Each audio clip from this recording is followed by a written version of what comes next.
back to the world's greatest fucking podcast. I'm Lloyd. I'm JD. And this is Shiloh. Hey. Hey. Band names are? I'm Chad. Evan. Chad and Evan.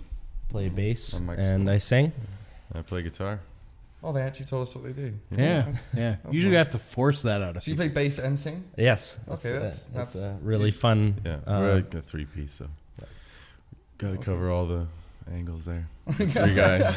It's a lot of ground to cover with three people. Yeah, well, it's a smaller, it's Yeah. as small as you can go, really, in a band, really. Mm-hmm. Yeah. Very Rush-esque. Rush-esque. There's nothing Rush about it. He doesn't look like a date rapist. Take that as a compliment. Thank you. So what have you guys been up to lately? What's your sound? Like, what do you... So we're pop punk. So like Blink-182, Okay. Sum 41 sort of in there, but our own sort of twist on it.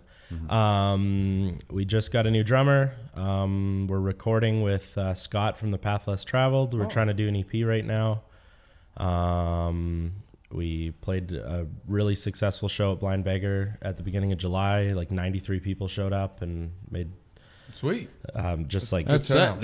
a good was, turnout. It was awesome. It was awesome to see how much support Hard like, to move people in and the Beggar when friends. there's that many people. Oh yeah. But it was And just like that was 93 people that showed up for our band, and there was like a handful or like for other bands as well. Yeah, so it's got pretty brutal. yeah. So it's nice to see that like even just as you're starting out that there will be support from someone at least. Like your family, friends will bring friends. Like it was such a successful night, and it really just showed us like even if we're just trying a little bit, we could maybe do this. Right. Yeah, I'm working with Path Less Traveled, great band. They're doing really well for themselves. So they're really good at being in the music industry. I find they tend to make good steps forward Yeah. and put on some good shows. So Yeah. being involved in some of those shows will be... Yeah. And Scott's doing a lot of recording. I mean, it's I think it's Soundcastle Media he goes by for that, and does a lot of recording and helping guys out and those things, because I think he did stuff with Sparrows over Spain, and he's done a few other projects as well.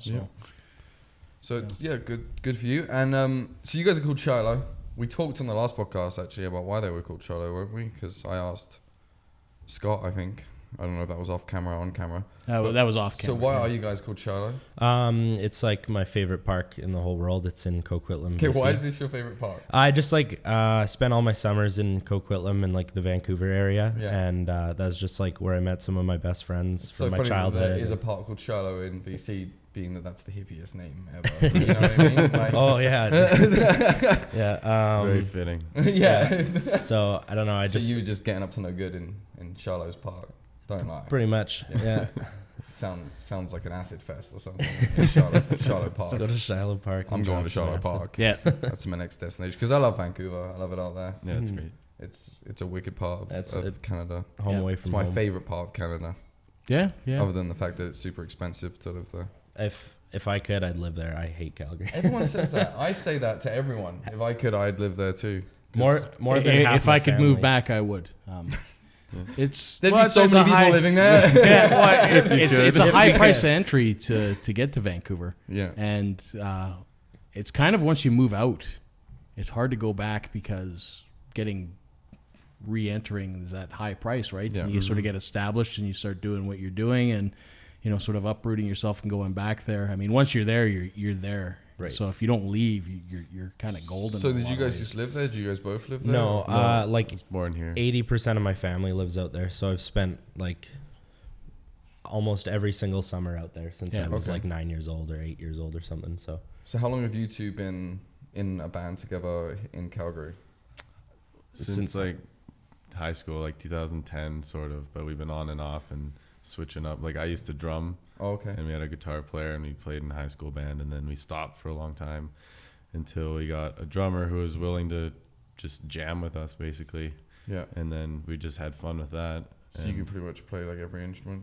Yeah, we're One of all those pretty well-rounded, like just fool around with all of them. I can't play drums though. Yeah, Not even at all. No. Not even at all. Play guitar? Yeah. Okay. Yeah. Piano? Guitar, no.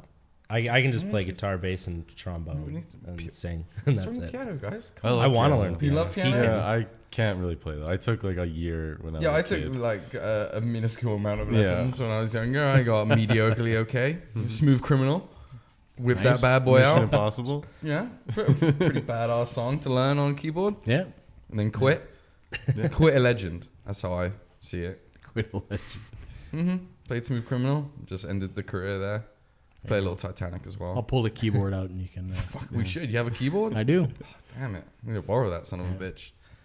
So, anything coming up in the future? Yeah, there's some talks of shows with some other bands and stuff like that. Nothing's set in stone yet, but secret shows. No, We just got a lot of offers. Like people hear that there's another pop punk band in Calgary. That's good news. And they're like, yeah, we want to do something. You guys sound like you're a lot of fun and can bring a crowd and that sort of thing. So yeah, we were trying to focus on like we were just replacing our old drummer because he's going to Lethbridge for school. And so he needs to like focus on his job and make money so that because he's like moving in a month to like pack everything up and go to Lethbridge. So for us to everybody moves there lately. It's weird. What's going on? There's the university's down there. So, but yeah. So we're just like we were trying to line up who would be our drummer and everything like that. And so now we've got him and we jammed with him for the first time and it went really well. And like we're ready to just continue and like teach him all the songs and everything and then get right back at it and keep writing songs and then just try to play as many shows as we can. So you hopefully form that band bond between the new drummer. Well, he's family. yeah. So you have to have a bond. Yeah. Oh, okay. So is it cousin? Yeah. How do I know it's cousin? Yeah. Somehow just you're a magician. I know, right? No, it's always a cousin. Yeah. So you said there was a lot of support and a lot of people asking you to come out and play. Is that within like the genre of pop punk in Calgary? Is it a pretty tight community or? I don't know a lot about it, and like I get different things from certain people. They'll be like, oh yeah, the pop punk community of Calgary is so small. There's like no one in it, and then you'll talk to someone else, and then they'll be like, no, it's bigger than you think. It's bigger, but a lot of people are just shy and don't want to play a lot or something like that. Right. So I really don't know, but. In terms of the people we've met, they're so supportive and their bands are like, oh yeah, I'd love to come check you out when you play next, or I really want to like, we should play a show with you or something like that. And it's just been awesome to hear people say that because it's just like, oh, well, like they don't think we suck. Like that's encouraging. It's the best super, news. yeah. I think it has a lot to do with Scott too, because he's like pretty well known and respected, and he thinks that we have something. So he introduces us to people, and they're like, well, if Scott likes you, then I'll probably like you too. Well, and that's the good thing about having friends. You know, when you're coming up in something like music, any type of art industry, really, it's going to help, especially if they have a good reputation. Yeah. You know, and Scott has a great reputation amongst most people. He's a nice guy to get along with. Yeah. You know? We definitely owe a lot to him. He's seriously taken us under his wing, and like it's all been good stuff. It's a great friendship. He's such a great guy. The whole band, they're awesome. Jordan and Mike, like they're great guys, and it's just it's actually like a blessing that they've just been like, hey, let's just get all this stuff done. Let's get you to meet all these people. Let's set up some shows for you, and like with this person or that person, and it's just been overwhelmingly nice. I don't know how to describe it. It's always hard to take the first step into it, right? So they just like did that for us. He's like, no, here, just come along and we'll it helps you with your learning curve, right? I mean, a lot of times a lot of bands have all their bad experiences because they're brand new. They're, trying to get some things done and they get taken advantage of. So, I mean, a lot of times when you've got something, like Scott's doing there, I mean, that's great because he's helping you, sort of navigate some of the stuff. And that's all that matters. You know, I'm sure when Scott watches this episode, his head will grow three sizes bigger. Yeah. So his confidence will be out the roof. So we'll have to pick on him the next time he's on the show. Yeah, bring him down. Yeah, knock him down a couple notches. Pull him off that pedestal. So, but it's good you got that connection there. And so, how do you guys feel about aliens? Aliens, real, not real? I think Probably they're real. Probably real. I genuinely think they're real. There's not that much space with nothing else out there. Right? There's no way. Yeah. They're right here. They're here. We are actually. Surprise. So everyone believes in aliens, but Jay, what about Bigfoot?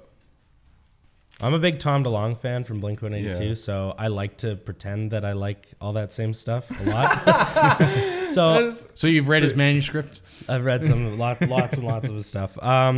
He's out squatching right now, so is he? He's like rented a huge tour bus and he's just wandering around. Yeah, I don't know. I don't know if I believe in Bigfoot, but come on, don't join. That's G. a little. Sure. There was sure. There was a lot of stuff. I mean, when Blink put out the new album, I'm obviously a lot of stuff was going on at that time, and people thought he had sort of jumped the shark, metaphorically. But he's been tweeting and saying that he's got stuff, and that I'm going to show you guys. Yeah, so, right. Maybe this is the nugget that the was. second that there is stuff to find. I've watched stuff even with like Les Shroud. His show that came out was phenomenal. Yeah. And like I said, he was there to debunk. He wasn't there to be like, oh, amazing, this is made from Bigfoot. He was there to find any other opportunity to say that this wasn't real. And he left those words saying, this motherfucker's alive. Really? Yeah, Crazy. you got to watch that show, Les Shroud, man. It's Finding Bigfoot. It's brilliant. It's brilliant. He's Survivor Man or whatever, right? Yeah, right. And he's the guy that films it all himself. Right, So he hikes up a mountain and then he hikes back down the bastard to get the camera.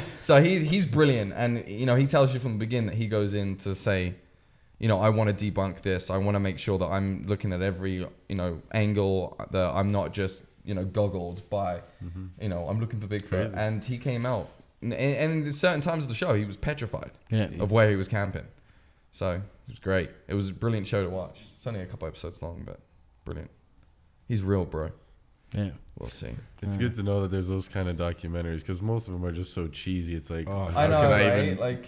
And that's why you're sort of going backwards. Like, I don't even want to pretend to believe it. Well, now. and that puts other people that really didn't believe before more off of the idea, because and that's what I've always said is that the information that's out there, a lot of people present stuff that is so easily dismissible. That's part of the problem, right? Because if there's anything with any kind of nugget of truth, it gets buried under, people.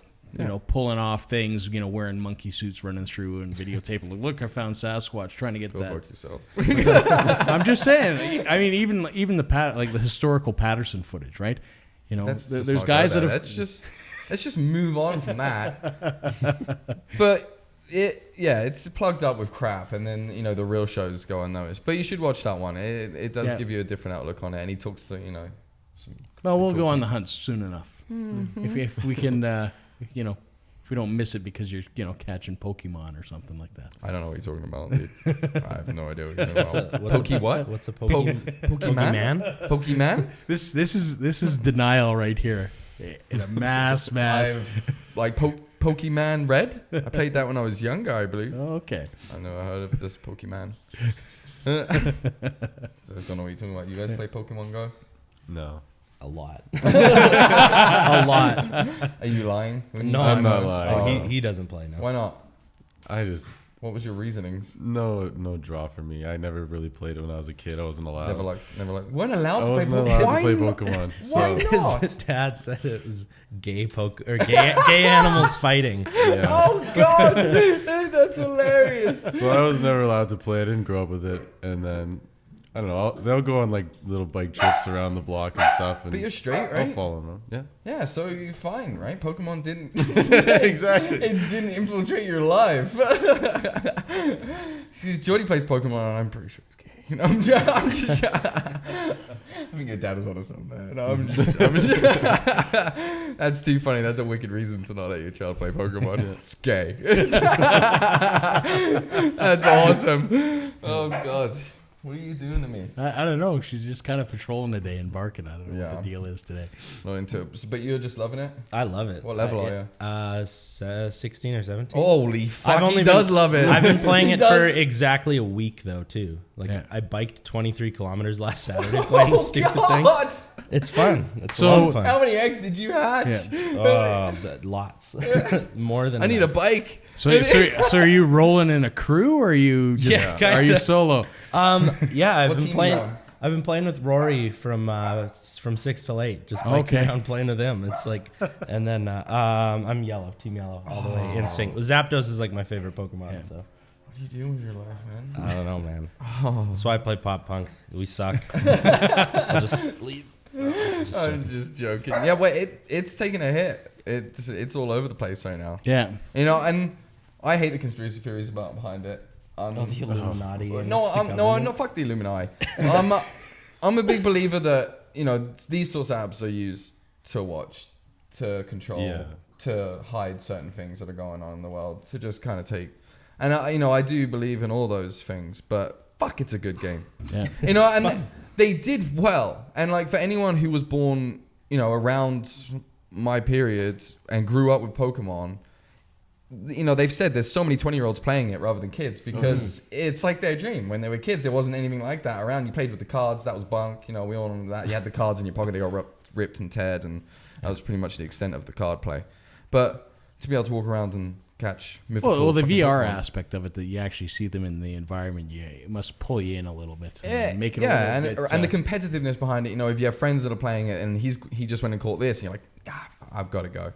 And I think it's that behind it. You see it everywhere. Like I work landscaping, so I'm all over the city, and it's non-stop. Yeah. Kids with their mums, and then you've got old men driving around in their work vans in Pokestops. I'm not fucking kidding you. Yeah, I dropped a lure at a Pokestop at a park, and then seven cars pulled up, and they're just sitting there for half an hour catching the Pokemon. And the weirdest motherfuckers will roll up on you. Do not go to Fish Creek and place a lure. I won't. Don't fucking do it, especially late at night. It's just some weird people that will walk up on you out of the bushes, coming out of trails that you didn't know existed. It's not a good idea, but they made a very good game. Yeah.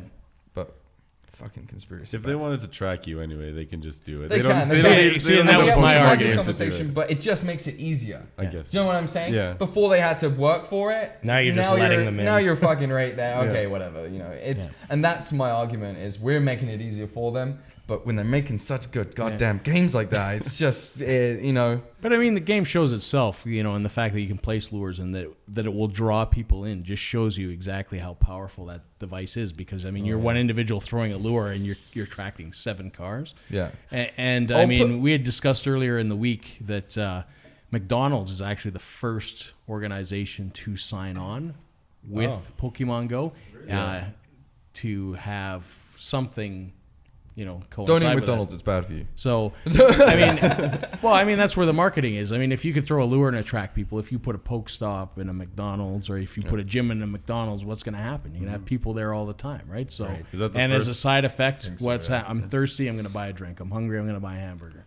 It's. I'm surprised there isn't more of that because that's perfect. Yeah, but that's because it's just launched. In a sense, but before it launched, they had a whole bunch of things where local business people could put out the word and email Niantic and be like, "Can you guys put a lure in my shop or whatever?" And a lot of people missed the call or they had no idea that they could. But a buddy of mine is a manager at Waves Coffee, and if he would have been able to sign up faster, he could have put a lure in his Waves, and then people could go in, charge their phones, use Wi-Fi, and hit that Pokestop. And then buy a lot of coffee. And that's exactly... There's good stuff coming out of it. There's a lot of bad coming with it. People looking at their phones all day long, getting hit by cars. People get in fights, getting jacked when they go to lures and stuff. Smashing into police cars while driving. And all that stuff, that's the real world. That stuff happens anyway without Pokemon Go. Now it's just easier, clearly. But there is good coming out of it. You see more people out and about. Last night I was out in Fish Creek just playing with a couple of buddies, and we were playing a game, but when the game got put down, we were just enjoying Fish Creek. Yeah. And we did take a nice walk. We found a really nice place in Fish Creek. We had a really nice time out. So, the game was played, but at the end of the day, we still had a great night out. Yeah. So I think in that sense, it's been good. I've seen more kids out in the parks, which is great considering we have a park every second block and there's fuck all in it. Yeah. So, if it takes Pokemon on a fucking phone to get your kid out of the house, then... I think the physical aspect of it's great. The fact I walked these people 25K yesterday. Yeah. So I'm going to have the thighs of Arnold Schwarzenegger by the end of the week. We getting close in? You giving me? No. Okay. I think it's interesting the point though, it's getting people out of the house and working. But you've seen a lot of the backlash towards Pokemon, and people are like, get these people back. You're complaining on one hand that these people stay in the house, and then when the moment they come out, it's go back in. And it's that aspect for me that. Yeah, you got the arseholes all just playing a game, but the game's getting them out the house, but that game gets put down eventually. Your battery doesn't last forever. There's just things that happen, and that game eventually gets put in your pocket, and you're outside the house. Yeah. And it sucks the life out of your battery. Oh, it does. Brutal. Yeah. I got a portable charger for it. So does he. We were just. I had that in my back pocket last night. I was charging while I was walking through Fish Creek, but still for me the aspect is you're outside. Yeah. And for someone like my pregnant girlfriend, it's brilliant. We have to go on walks every night because she's pregnant. It's good for the baby. So she loves it. She walks around, and it's good for her. There you go. So, I think there's some good come out of it. lot of bad come out of it. There's definitely cons to it too, but the pros are pretty good. Yeah, and there's going to be cons to everything. I'm not a guy that looks at cons these days because, you know, the cons for people are they get hit by cars. People get hit by cars anyway because they're idiots. You know, if you're going to cross the road looking for Pokemon, you're a fucking idiot. I don't know what to tell you. Yeah. I think the real fucking problem is idiots. Yeah. It's not the game. It's idiots. I think this game was designed to wean out like the people because there's a lot of people on this planet. And this is a survival game. If you're going to walk across the road trying to catch a Clefairy, that's probably the end of you, man. Yeah. But, you know, there's always going to be idiots in the world, but, you know, it's the way it is. Yeah. So, what else is going on in the band life? Because I'm sure we got a little bit of fucking... Well, we're doing our EP. We want to, before we start playing more shows, because we got lots of offers, we want to have like an actual good chunk of our own music, so we don't have to rely on covers and all that. Yeah. Covers are great for the crowd and everything, but to play your stuff in between, man. That's when, you know, just like going to a Path Less Traveled shows, when they play the covers, their real stuff's always 100% better. Mm-hmm. So we want to like focus on getting an EP and then starting an album, or at least having like a good handful of songs that we can play and show people, and then getting it on the internet. Do you guys have merch and stuff, or you guys not yet? But like, Scott's got all sorts of ideas for that and stuff, but we're just not quite ready for that yet. We want to. It's an awesome idea, but we really want to focus on doing the 4-song EP. Yeah. And then like I wrote a whole bunch of stuff like down that I want to do. It was like get Julian to join, and so now Julian's in. We're teaching them the songs. We want to keep writing while we're recording the EP. And then hopefully by December, January, we'll start working on the full album that we'll do. And somewhere in between all that, between now and December, we'll have stickers, merch, picks, whatever else even just we need. The smallest stuff, right? We don't need T-shirts right away, but anything to even hand out gets people interested. Yeah, stuff like that. People love random crap. Mm-hmm. Yeah, buttons. People love stickers. People love stickers. People love buttons. If we know anything from selling at Comic-Con, buttons are fucking hit. Yeah. If we had a button machine. I thought about that. I looked at them, and they're like $400 for a button price. Yeah, they're expensive. So I was like, I don't want just that. Buy the buttons. Just buy the buttons online. Get someone else to do it. It's just, it's that thing though. You might make a killing if you have a button machine. Yeah, you might. But don't you hand them out for free? Or are you going to sell them? People come back. It's like crack. Buttons are like crack. You give them a little button and they come back for the big one. You give them a crappy design button, like, check these out.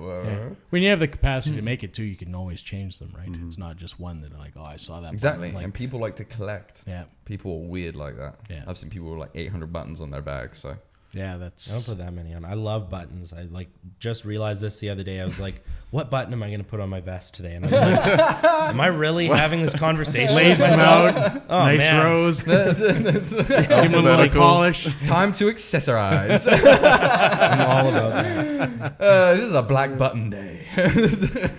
So if people are looking to find you and your music, where's the best place for them to look? It's like Shiloh Cowtown at Bandcamp or something probably like that. Facebook right now. We don't have much on Bandcamp. Yeah. We have like a little crappy recording we did that Scott sort of fixed up for us, and then he's working on another one. It should be ready in the next couple week. days. Yeah. It was we've just been busy. Like I'm playing bass for them, and we're opening for a Econoline Crush on Saturday. Okay. So so you're the new fill-in bassist. Just for now, for right now, just because Dustin he's but we've been so busy with that and working, and they're working on their own material right now too. So it's just been busy for everybody, but we got it all recorded. He sent us like a mix, and we were talking about what we should change and what we should do. And so there's more stuff coming. We should have a single, like a legitimate single out pretty soon. So find you on Facebook. Facebook's probably the best. Stay tuned for. We have a Bandcamp. I think it's Shiloh Cowtown. Okay. But Facebook's the best because Chad will put up all the new stuff and keep everyone up to date. So Facebook's easy; everyone knows how to use it. Yeah. So we'll post the links below, like usual.